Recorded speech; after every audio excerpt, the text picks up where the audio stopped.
पल्लू उतर गए, ये दुपट्टे उतर गए।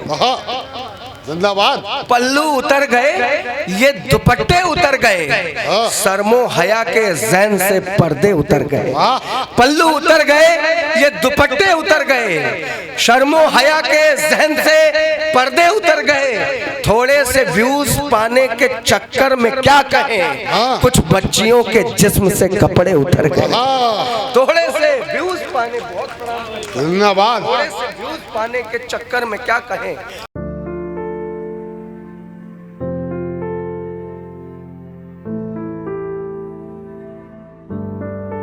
अच्छा, माइक यदि खराब हो जाए तो उसे बदलने की सुविधा है, लेकिन वाइफ यदि खराब हो जाए, तालियां बजाइए जरा जरा। जय हो जय हो जय हो। मैं अब उस नाम को बुलाना चाहता हूँ, उस कवि को बुलाना चाहता हूँ। वो कवि जिसकी 3 किताबें आ चुकी हैं, वो नाम जो कई विदेश यात्राएं कर चुका है, एक ऐसा व्यंग्यकार है जो लपेटे में नेताजी ऐसे तमाम बड़े बड़े टीवी चैनल से होकर निकला है, गजलकार भी है। इस नाथ नगरी बरेली में आया है, बनारस की धरती से। बनारसी पान की तरह वो आपको मिठास वो आपको देने का काम करेगा। हमारे मन दमदार बनारसी, जिनके नाम के आगे ही दमदार होता है, मैं उसे बड़े दमदार तरीके से बुलाना चाहता हूँ कि शौक नजर से रम लगता है, फागुन का मौसम लगता है। शौक नजर से रम लगता है, फागुन का मौसम लगता है। और वैसे तो फुलझड़ी प्यार की, लेकिन चलता है तो बम लगता है। जा जा जोरदार तालियां, दमदार बनारसी। आप सभी को प्रणाम करता हूँ। निरंतर काव्य यात्राओं के कारण आवाज़ थोड़ी सी बैठी ज़रूर है, लेकिन मुझे उम्मीद है कि पहली बार आप लोगों के बीच आया हूँ तो कुछ आपकी मोहब्बतें भी मिलेंगी। बड़ा अच्छा एडीएम साहब पढ़ रहे थे, मैं बैठे बैठे यही सोच रहा था कि इनका नाम बस संतोष है, लेकिन इनके अंदर वाह वाह बहुत वाह। बैठे हुए हैं भाभी जी। मैं 4 मिसरे यहीं से जोड़ना चाहता हूँ कि ढले जब शाम तो बादे सबा की याद आती, सवेरे की ताज़ा हवा। ढले जब शाम तो पढ़ मैं रहा हूँ, तालियां इनके हिस्से जाएंगी और इन्हीं के मन की बात जो अभी ये सुना के बैठे। ढले जब शाम तो बादे सबा की याद आती है, तड़पता है ये दिल जाने वफा की याद आती है। मेरी खातिर भले ही हूरे जन्नत है मेरी बीवी, मगर तन्हाइयों में दिल रुबा की याद आती है। मेरी बहुत खूब जन्नत है मेरी बीवी। बहुत शुक्रिया, मैं बहुत प्रणाम करता हूँ। और सच है, ये जो कसक है ये सबके दिलों में होती है, क्योंकि सब मोहब्बत करने वाले लोग होते हैं। सर बस आप हाथ खोल के बैठे, बड़ा आनंद आएगा। ये कवि सम्मेलनों की रवायत है कि आपके तालियां मिलेंगी तो हमारा हौसला बढ़ेगा। सुनिएगा, एक गज़ल से आप लोगों को जोड़ता हूँ। मतलब हाजिर करता हूँ कि अजब ये हाल है यारो मोहब्बत करने वालों का। अजब ये हाल है यारो, ये बेवफाई पर तमाम बातें करके बैठे हैं। अजब ये हाल है यारो मोहब्बत करने वालों का, जरा सी बात पर बरसों का वादा टूट जाता है। अजब ये हाल है यारो। भैया प्रणाम करता हूँ, आप वहाँ क्यों चले गए? हाँ सुनिएगा, आपकी खास तवज्जो चाहता हूँ आपसे। अजब ये हाल है यारो, मिसरा सानी पहुंच जाए तो सूचित करिएगा। पीछे जो नौजवान बैठे हुए, हाथ खोल लो भैया बस। अजब ये हाल है यारो मोहब्बत करने वालों का, जरा सी बात पर बरसों का वादा टूट जाता है। जरा सी बात पर बरसों का वादा टूट जाता है। कहीं रहता भरोसा फिर भी रिश्ता टूट जाता है। कहीं रिश्ता तो रहता है, भरोसा टूट जाता है। वाह वाह वाह। जिंदाबाद। बहुत शुक्रिया।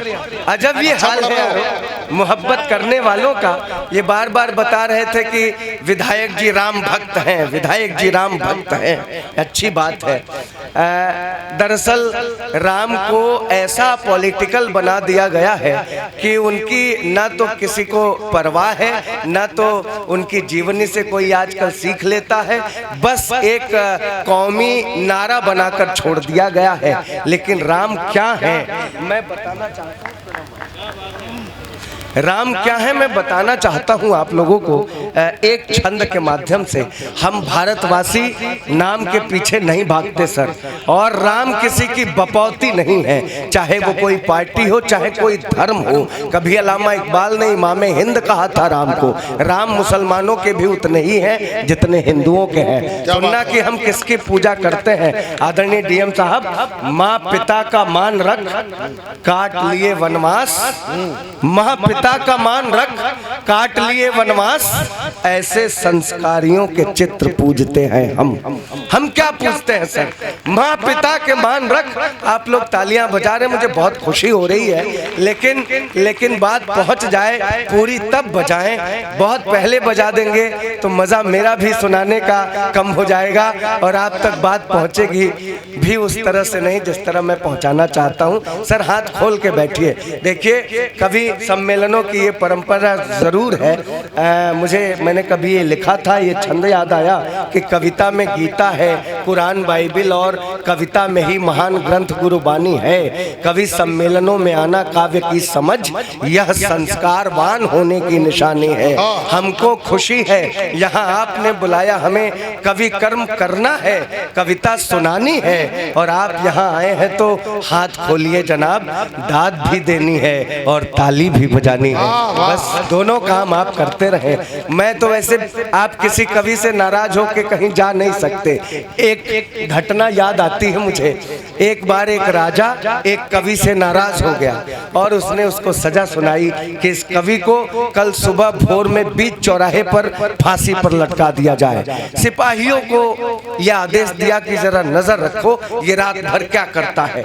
अब वो रात भर कवि बेचारा अपनी बंदी गृह में इधर से उधर घूमता रहा और यही बात कहता रहा, ऐसा लगता तो नहीं लेकिन हो भी सकता है, ऐसा लगता तो नहीं लेकिन हो भी सकता है। बात राजा तक पहुंची, उसको बुलवाया, बोला यार अभी थोड़ी देर बाद तुम्हें फांसी पे लटका दिया जाएगा, इसका क्या मतलब हुआ? ऐसा लगता तो नहीं लेकिन हो भी सकता है। कवि ने कहा हुजूर माई बाप, मैंने अपनी कुंडली दिखाई थी, उसमें लिखा था कि तुम्हारी मौत एक हिजड़े के हाथों लिखी है। आप राजा हैं, आपको देखकर ऐसा लगता तो नहीं लेकिन हो भी सकता है। बहुत खूब, शानदार शानदार। ये जो भगवान राम, अभी भी कुछ लोग खामोश बैठे हैं। खैर, भगवान राम को जिन लोगों ने सिर्फ कौमी नारा बना के छोड़ दिया है, सुनिएगा, मैं तो बनारस से आता हूँ सर। बनारस एक ऐसी नगरी जहाँ हर किसी को एक न एक दिन जाना ही पड़ता है। हाँ, अगर वो जीते जी न पहुँच पाया तो घर वाले लुटिया में भर के लेके जाता जरूर है। फर्ज कीजिए आप बनारस के जाम में फंसे हो, आपके आगे कुछ लोग अर्थी लेके जा रहे हो, गलती से आपने उनके पीछे हॉर्न बजाया, अर्थी लिया हुआ आदमी पीछे पलट के बोलता है इससे भी पहले जाओगे क्या? सर अद्भुत नगरी है। हाँ, मुझे तो अपने शहर पे इसलिए भी गर्व होता है कि आजादी की लड़ाई में जब पूरे हिंदुस्तान में तिरंगे को बैन कर दिया गया था तो बनारसी हलवाइयों ने तिरंगी बर्फी काट कर अपना योगदान दिया सर। मुझे इसलिए मुझे अच्छा लगता है सर। आप फिर हाथ बांध के बैठ गए, बस यही बात अच्छी नहीं लग रही। हाँ, ये जो कहते हैं कि माँ पिता का मान रख काट लिए वनवास, ऐसे संस्कारियों के चित्र पूजते हैं हम। दो कैरेक्टर है महाभारत के, एक विभीषण और एक सुग्रीव। दोनों को उनके भाइयों ने लात मारकर राज्य से बेदखल कर दिया था। दोनों भगवान के पास शरणागत बन के गए थे, लेकिन भगवान ने उन्हें उठाया, सीने से लगाया और मित्र की संज्ञा दी। जो भगवान का ही मित्र हो जाए फिर उसे राजा बनने से कौन रोक सकता है। एक किष्किंधा नरेश बना, दूसरा लंका नरेश बना और रावण से युद्ध के पहले ही विभीषण को लंका नरेश भगवान राम ने घोषित कर दिया था। तो मित्रता निभाना अगर हो तो मित्र कैसा हो, राम जैसा हो। सुनिएगा, माँ पिता का मान रख काट लिए वनवास, ऐसे संस्कारियों के चित्र पूजते हैं हम, मित्र को दिलाया हर खोया हुआ स्वाभिमान, मित्रता निभाने वाला मित्र पूजते हैं हम। नारी अस्मिता के लिए युद्ध किए रावण से, ऐसी उच्च भावना पवित्र पूजते हैं हम, और लाज मर्यादा की बचाई पुरुषोत्तम ने, राम नहीं राम का चरित्र पूजते हैं। वाह वाह, बहुत खूब, बहुत खूब, शानदार, जिंदाबाद। बहुत बहुत शुक्रिया सर। हम चरित्र की पूजा करते हैं और आजकल का चरित्र आप देख ही रहे हैं लोगों के। सर बनारस आप लोगों में से बहुत सारे लोग गए होंगे। बनारस में एक बहुत फेमस चौराहा है, गोदौलिया चौराहा। अभी हमारे यहाँ के प्रधानमंत्री सीधे सांसद हैं और बड़ा अच्छा लगता है। आप लोग तो बस MP चुनते हैं, हम लोग डायरेक्ट PM चुनते हैं, तो ये हम लोगों का सौभाग्य है। ऐसा नहीं था कि उनके पहले डेवलपमेंट नहीं था, उनके पहले भी चौराहों पर ट्रैफिक सिग्नल लगा हुआ करता था, लाइट्स लगी हुई करती थी, लेकिन किसी किसी का पोल टेढ़ा होता था सर, किसी की बत्ती भुकभुकाया करती थी। गोदौलिया चौराहे की घटना बता रहा हूँ, लाल बत्ती जल रही थी, पूरा ट्रैफिक रुका हुआ था, एक बुढ़िया बेचारी जल्दीबाजी में रास्ता पार कर गई, ट्रैफिक हवलदार सीटी बजाता रह गया, बुढ़िया नहीं रुकी, हवलदार दौड़ के बुढ़िया के पास आया, ए दादी तब से सीटी बजा रहा हूँ सुनाई नहीं देता। अब बुढ़िया बेचारी रोआसी मुंह बना के बोली, ए बेटा ये उम्र सीटी सुनने का थोड़े ना।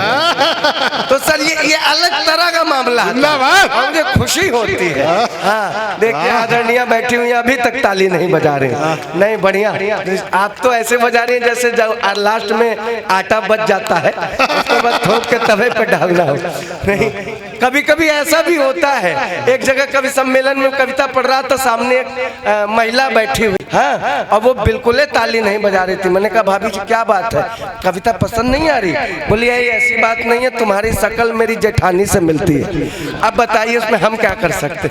हाँ मैंने कहा राम ऐसे हैं गुरु, हाँ कि मैं क्या पढ़ रहा था, कहीं रहता भरोसा फिर भी रिश्ता टूट जाता है, कहीं रिश्ता तो रहता है भरोसा टूट जाता है, कहाँ पे किसका दिल नाजुक यहाँ पे कौन जाने है, कौन लड़ता है किससे और क्या क्या टूट जाता है। वाह वाह, बहुत बढ़िया। कहाँ पे किसका दिल नाजुक यहाँ पे कौन जाने है, कौन लड़ता है किससे और क्या क्या टूट जाता है, कभी शीशे से टकरा कर के पत्थर टूट जाते हैं, कभी पत्थर से टकराता है शीशा टूट जाता है।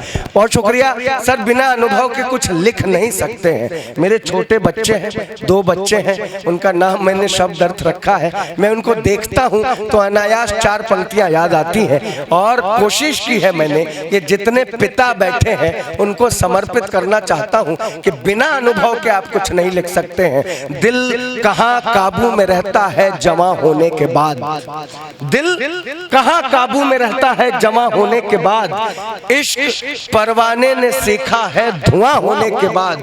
वो एक पिता का प्यार क्या है उसके बच्चों के लिए अब समझ आया है मुझको बागबा होने के बाद। हम तब तक सर नहीं समझ, बहुत बढ़िया भैया। हमारे पिता ने हमसे कितनी मोहब्बत की है, मैं बहुत प्रणाम करता हूँ। कभी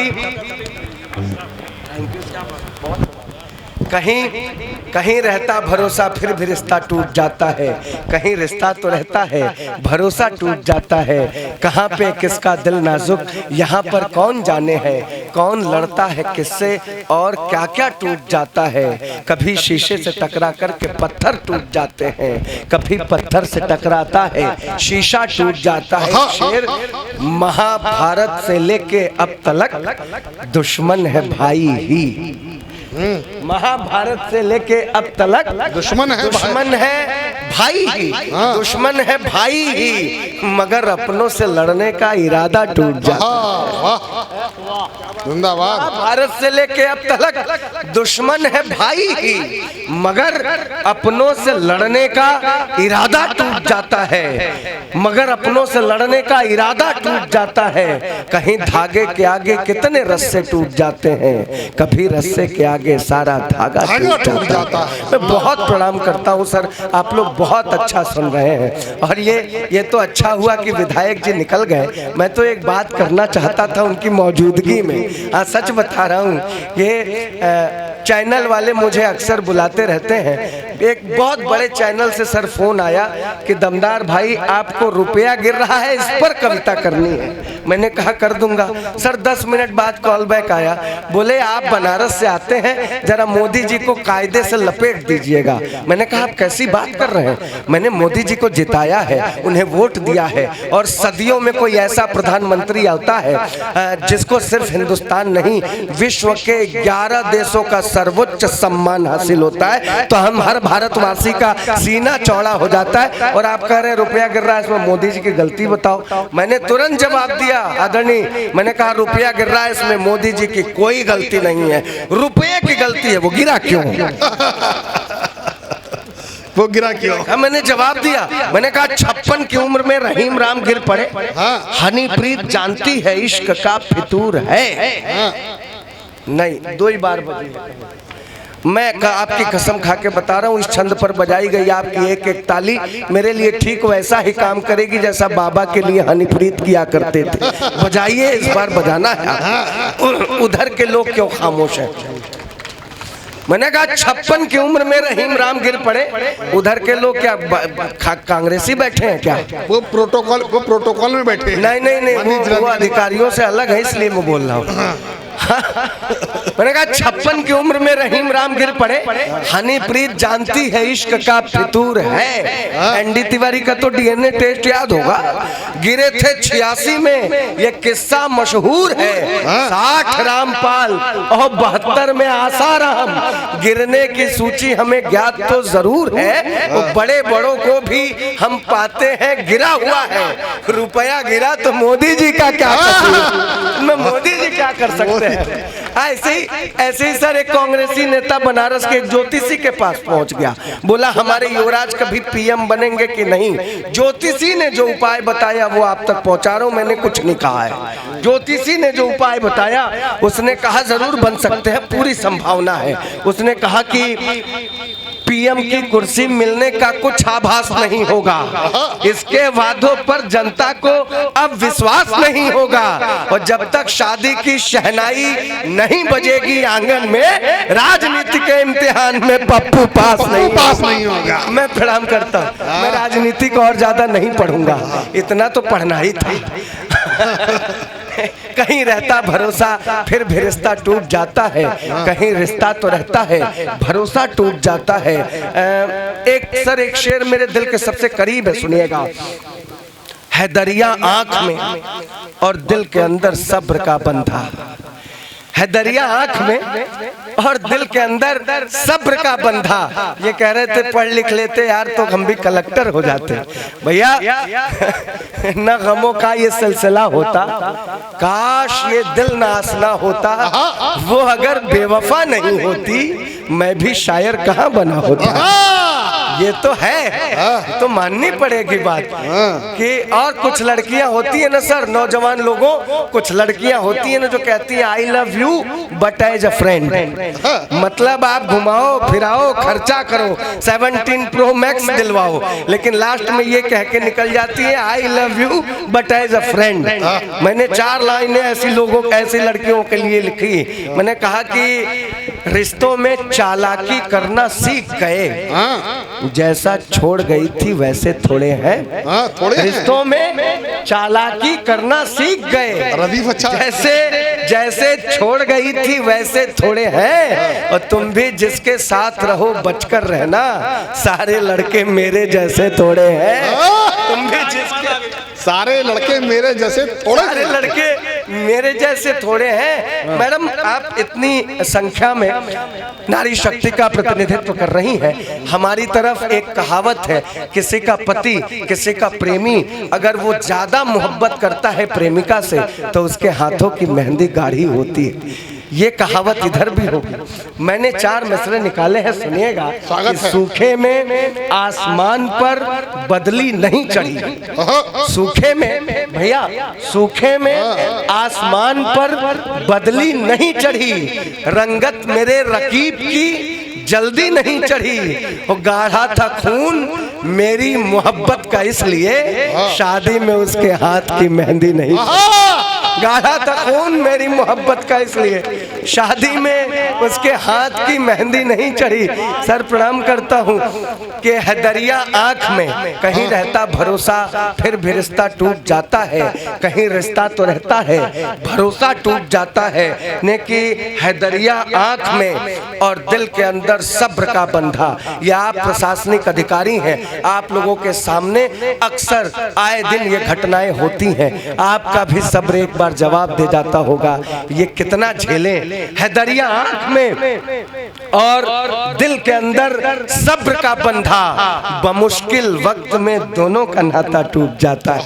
हैदरिया आंख में और दिल के अंदर सब्र का बंधा, बमुश्किल वक्त में दोनों का नाता टूट जाता है। बमुश्किल वक्त में दोनों का नाता टूट जाता है। कभी बंधे से टकरा कर के लहरें टूट जाती हैं, कभी लहरों से टकराता है बंधा टूट जाता है। बहुत शुक्रिया। ये जो नारी शक्ति का प्रतिनिधित्व कर रही हैं, इनके सिर पे देखिए दुपट्टे रखे हुए हैं, आंचल है। आप लोग इतना सभ्य कपड़े पहन के बैठे हैं, लेकिन वर्तमान स्थिति पर मैंने 4 मिसरे कहने की कोशिश किए हैं। जरा सुनिएगा और बात सच में आपके मन को छुए तो मुझे आशीर्वाद दीजिएगा। मैंने कहा पल्लू उतर गए, ये दुपट्टे उतर गए। जिंदाबाद। पल्लू उतर गए, ये दुपट्टे उतर गए, शर्मो हया के ज़हन से पर्दे उतर गए। पल्लू उतर गए, ये दुपट्टे उतर गए, शर्मो हया के ज़हन से पर्दे उतर गए। थोड़े से व्यूज पाने के चक्कर में क्या कहें, कुछ बच्चियों के जिस्म से कपड़े उतर गए। थोड़े से व्यूज पाने, जिंदाबाद। थोड़े से व्यूज पाने के चक्कर में क्या कहें, कुछ बच्चियों के जिस्म से कपड़े उतर गए। एक छोटी सी कविता सुना करके अपनी बात समाप्त करता हूँ, समय का ख्याल भी करना है। सुनिएगा कि थोड़े से व्यूज पाने के चक्कर में क्या कहें, कुछ बच्चियों के जिस्म से कपड़े उतर गए। सुने कि किसी की प्रेम कविता का सुसज्जित छंद हो जाओ। एक नाम लेना चाहता हूँ, किसी की प्रेम कविता का सुसज्जित छंद हो जाओ, गरीबी में किसी के चीर का पैबंद हो जाओ। कृष्ण तो मिल ही जाएंगे अगर भक्ति रही सच्ची, श्री राधा नाम जप कर तुम भी प्रेमानंद हो जाओ। जिंदाबाद। मैं अपनी माँ को अम्मा कह के बुलाता हूँ। छोटी सी कविता आपके चरणों में रख करके जाना चाहता हूँ, आपका आशीर्वाद ले। मुझे चुटकुले बहुत सारे याद हैं, लेकिन मैं इस मंच पर हूँ जहाँ प्रशासनिक अधिकारियों की मौजूदगी है। जो भीड़ रहती है वहाँ पर तो हम लोग भीड़ वाली कविताएं पढ़ते हैं, ताली वाली कविताएं पढ़ते हैं, लेकिन जब मंच गरिमामयी हो तो उसकी मर्यादा के खिलाफ कोई काम नहीं करना चाहिए। एक कवि होने के नाते मैं पढ़ रहा हूं और आप दोनों एक कवि होने के नाते मुझे आशीर्वाद दें कि उसे मैं खुश नजर आऊं। इस पर आप में से कोई भी व्यक्ति ताली बजाए न बजाए मुझे कोई परवाह नहीं, लेकिन जितनी भी माताएं बहनें भाभियां बैठी हैं, आप लोगों का आशीर्वाद मैं जरूर चाहता हूं। मैं भाभियां इसलिए कह रहा हूं, भाभी शब्द बड़ा पवित्र है। याद कीजिए जब माता सीता की खोज में दोनों भाई वन में विचरण कर रहे थे तो माता सीता के गहनों की पोटली मिली। राम आतुरता से उसको खोल करके उसके गहने निकाल करके लक्ष्मण की तरफ बढ़ाते हुए कहते हैं, लक्ष्मण देखो जरा ये तुम्हारे भाभी के हैं क्या। लक्ष्मण ने उन गहनों में से सिर्फ पाजेब को, पायल को पहचाना, उसके बाद कुछ नहीं पहचाना। उनने कहा पता नहीं भैया, मुझे तो ये भी नहीं पता कि ये गहने भाभी माँ के ही हैं कि नहीं, क्योंकि आज तक मैंने भाभी माँ के चरणों के ऊपर कभी देखा ही नहीं। ये हमारे संस्कार है, इसलिए मैं भाभी शब्द जो बहुत पवित्र है उसका इस्तेमाल कर रहा हूँ। सुनिएगा, उसे मैं खुश नजर आऊं तो वो भी मुस्कुराती है। मुझे सिर्फ आप लोगों की तालियां चाहिए। मुझे आज के समय, इस समय आप भूल जाइए कि आप किसी प्रशासनिक पद पर बैठी हैं। आप सिर्फ इतना याद रखिए कि आपके अंदर वो नारीत्व है जो पुरुषों तक को जन्म देती है। आप जननी हैं, आपसे ही सृष्टि का सृजन है। आपकी बराबरी न कोई कर सकता था, न कर सकता है, न कभी करेगा। मैं ये मान करके प्रणाम करता हूँ। उसे मैं खुश नजर आऊं तो वो भी मुस्कुराती है। मुझे मायूस देखे अपनी सुध-बुध भूल जाती है। सफर पर आज भी मैं दूर जब घर से निकलता हूँ, मेरी अम्मा मोहब्बत से दही चीनी खिलाती। मेरी अम्मा मोहब्बत से दही चीनी खिलाती। कोई दुनिया की दवाई इतनी त्वरित काम नहीं करती जितना इसके आशीर्वाद करता है कि भाप जाती मुश्किलों में हूँ तो घबराती है माँ। जिंदाबाद। भाप जाती मुश्किलों, चंदेरवी साहब सुनिएगा, भाप जाती मुश्किलों में हूँ तो घबराती है माँ। हाल हरदम पूछती है, पास बैठाती है माँ। दर्द छू मंतर हो जाता, भूल जाता हूँ थकन, जब कभी भी प्यार से सिर मेरा सहलाती है माँ। दर्द छू मंतर हो जाता। माँ क्या है किसी को पता करना हो, 2 किलो की ईंट बांध लेना, आधे घंटे में औकात का पता चल जाएगा। डॉक्टर भी बताते हैं 206 हड्डियों के टूटने का दर्द सहकर जन्म देती है और मुस्कुराती भी है। सुनिएगा कि 9 महीने पेट में रखती है सहलाती है माँ। 9 महीने पेट में रखती है सहलाती है माँ। दर्द सहकर जन्म देती फिर भी मुस्कुराती है माँ। इससे बढ़कर प्रेम की क्या कल्पना हो पाएगी। चोट अगर बच्चे को लग जाए मचल जाती है माँ। इससे बढ़कर प्रेम की क्या कल्पना, प्रणाम करता हूँ, क्या कल्पना हो पाएगी। चोट अगर बच्चे को लग जाए मचल जाती है माँ। शब्द जब निकले ज़बां से याद करना क्या कहा। शब्द जब निकले ज़बां से याद करना क्या कहा। राम या रहमान, ईसा या कलंदर ना कहा। इससे अंदाजा लगाओ माँ का तुम रुतबा जरा। बोलना सीखा तो हमने सबसे पहले माँ कहा। इससे अंदाजा लगाओ माँ का तुम रुतबा जरा। बोलना सीखा तो हमने सबसे पहले माँ कहा। आदरणीय, आप लोग हगीज पहनकर बड़ी होने वाली पीढ़ी नहीं है, इसलिए इन पंक्तियों का मोल ज्यादा समझेंगे। बोलना सीखा तो हमने सबसे पहले माँ कहा। माँ से ही जीवन मिला, आंखें मिली, ज्योति मिली, दूध पाया माँ से ही और माँ से ही रोटी मिली। माँ से ही जीवन मिला, आंखें मिली, ज्योति मिली, दूध पाया माँ से ही और माँ से ही रोटी मिली। घूमते नंगे बदन गर माँ नहीं ढकती ये तन। माँ ने पल्लू फाड़ कर बांधा तो लंगोटी मिली। घूमते नंगे बदन, बहुत प्रणाम करता हूँ, घूमते नंगे बदन गर माँ नहीं ढकती ये तन। माँ ने पल्लू फाड़ कर बांधा तो लंगोटी मिली। थाम कर उंगली हमें चलना भी सिखलाती है माँ। थाम कर उंगली हमें चलना भी सिखलाती है माँ। संस्कारों का समर्पित भाव बतलाती है माँ। नींद आती जब भी मीठी लोरियां गाती है माँ।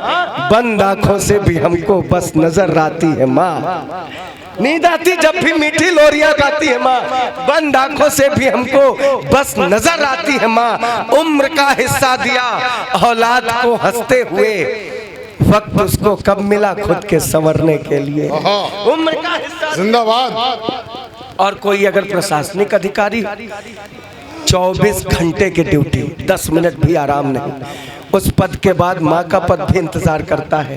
उम्र का हिस्सा दिया औलाद को हंसते हुए, वक्त उसको कब मिला खुद के संवरने के लिए। माँ की ममता का भला क्या मोल दे सकता कोई, खुद रही भूखी हमारा पेट भरने के लिए। माँ की ममता, बहुत प्रणाम करता हूँ सर, एक सवाल उठाने की कोशिश करता हूँ। थोड़े दिन पहले अखबार में ये बात आप लोग पढ़े होंगे, दिल्ली के एक फ्लैट को जब बदबू आने लगी तो तोड़ा गया उसका दरवाजा। उस फ्लैट से एक बुढ़िया की आधी सड़ी हुई लाश बाहर निकाली गई। ऐसा कोई नहीं था, ऐसा नहीं था कि उसका कोई नहीं है। 2 बच्चे थे, दोनों विदेश में सेटल थे, पहुंच नहीं पाए। इससे अच्छा उसका कोई न होता, कम से कम अगल बगल वाले दाह संस्कार समय पर कर देते। अभी एक और घटना आई कि बच्चे ने विदेश से ही वीडियो कॉल पे मुखाग्नि दी। लानत है ऐसी औलादों को कि उनकी छुट्टी नहीं मिलती। अरे उस नौकरी को लात मार दो जो नौकरी तुम्हारे और माँ के प्रेम में आने की कोशिश करे। मैं तो ये मानता हूँ, सुनिएगा एक सवाल उठाता हूँ, माँ ने हमको दी ये दुनिया और दुनिया की खुशी, माँ ने हमको दी ये दुनिया और दुनिया की खुशी, इसके बदले में उसे बेटों ने आखिर क्या दिया? माँ ने हमको दी ये दुनिया, बेटियों का भी उतनी ही भूमिका है, उतनी ही महत्वपूर्ण जितने बेटे हैं। बेटा बेटी अलग नहीं है, नहीं तो मीसा भारती ने अपने बाप को किडनी दान करके जीवन नहीं बचाया होता। ये बेटियों की भी ताकत है। माँ ने हमको दी ये दुनिया और दुनिया की खुशी, इसके बदले में उसे बेटों ने आखिर क्या दिया? जब बुढ़ापे में सहारे की जरूरत आ पड़ी, एक कोने कोठरी में छोड़कर टरका दिया। और तब वो तालियां थामिए, तब वो मदर्स डे मनाते हैं। उन जाहिलों को कौन बताए ये पश्चिम की सभ्यता है जहां शादियां महीने भर हफ्ते भर चलती हैं। अब कोई बच्चा एक दिन अपनी ओरिजिनल माँ के साथ बिता सके, इसलिए उनके यहाँ मदर्स डे सिर्फ एक दिन का होता है। हमारे यहाँ हर दिन माँ को समर्पित होता है मोहन भैया। तब मैं बताने की कोशिश करता हूँ, जिनके यहाँ जो लोग फेसबुक पर और इंस्टाग्राम पर एक दिन माँ के नाम पोस्ट करते हैं, उनके घरों की स्थिति बता रहा हूँ। ये झूठे लोगों के गाल पे अगर आपके तालियों का तमाचा नहीं पड़ा तो आज की ये कविता व्यर्थ हो जाएगी। सुनिएगा स्थिति क्या है जो फेसबुक पर प्यार दिखाते हैं। दादा, अपने उपकारों की गठरी आप ही ढोती मिली, अपने उपकारों की गठरी आप ही ढोती मिली, आंसुओं से कोख के धब्बों को वो धोती मिली। मदर्स डे पर फेसबुकिया प्यार दिखलाते हैं जो उनकी माँ वृद्धाश्रमों के गेट पर रोती मिली। मैं बहुत काम करता हूँ आप लोगों को। मदर्स डे पर फेसबुकिया प्यार दिखलाते हैं जो उनकी माँ वृद्धाश्रमों के गेट पर रोती मिली। कवि का काम सिर्फ समस्या दिखा के चले जाना नहीं होता है। मैं अंत में समाधान की 4 लाइनें दे के बैठता हूँ। मैं अपनी पीढ़ी से, बाद की पीढ़ी से एक आग्रह करके जाना चाहता हूँ। आपका आशीर्वाद बनारस तक समेट के ले जाऊंगा। आदरणीयों, है नौका संस्कारों का, ये उल्टा मोड़ मत देना। है नौका संस्कारों का, ये उल्टा मोड़ मत देना। माननीय आदरणीय जो बैठे हुए हैं, आप कवि हैं, आप जब यहाँ आए तो मामला उलट था। क्या व्यवस्था थी मुझे नहीं पता, लेकिन आप बहुत क्रोधित हुए, दुर्वासा आपके अंदर आ गए थे। ये अच्छी बात है कि एक कवि के रिस्पेक्ट के लिए आपको क्रोध आया, लेकिन आप कवि होने के बाद एक कवि पढ़ रहा है और आप हाथ बांध के बैठे हैं, ये मुझे क्रोध करने का ये वो दे रहा है भाई साहब, ये गलत बात है। ऐसा नहीं होना चाहिए। ये मेरा अपमान आप कर रहे हैं कवि होने के बाद। इन लोगों से कोई वो नहीं है, लेकिन आप कवि हैं तो आप मेरा अपमान नहीं कर सकते हैं, नहीं तो आप जा सकते हैं। अंतिम 4 पंक्तियां, नहीं सर मैं कवि हूं सर, मैं वो नहीं हूं। अंतिम 4 पंक्तियां दे रहा हूं, अंतिम समाधान की 4 पंक्तियां दे के बैठता हूं कि है नौका संस्कारों का, ये उल्टा मोड़ मत देना। है नौका संस्कारों का, ये उल्टा मोड़ मत देना। कभी मझधार में पतवार अपने छोड़ मत देना। बुढ़ापे में निभाओ साथ, जिनका ये भरोसा है उन्हीं माँ बाप का तुम ये भरोसा तोड़ मत देना। बहुत बहुत प्रणाम।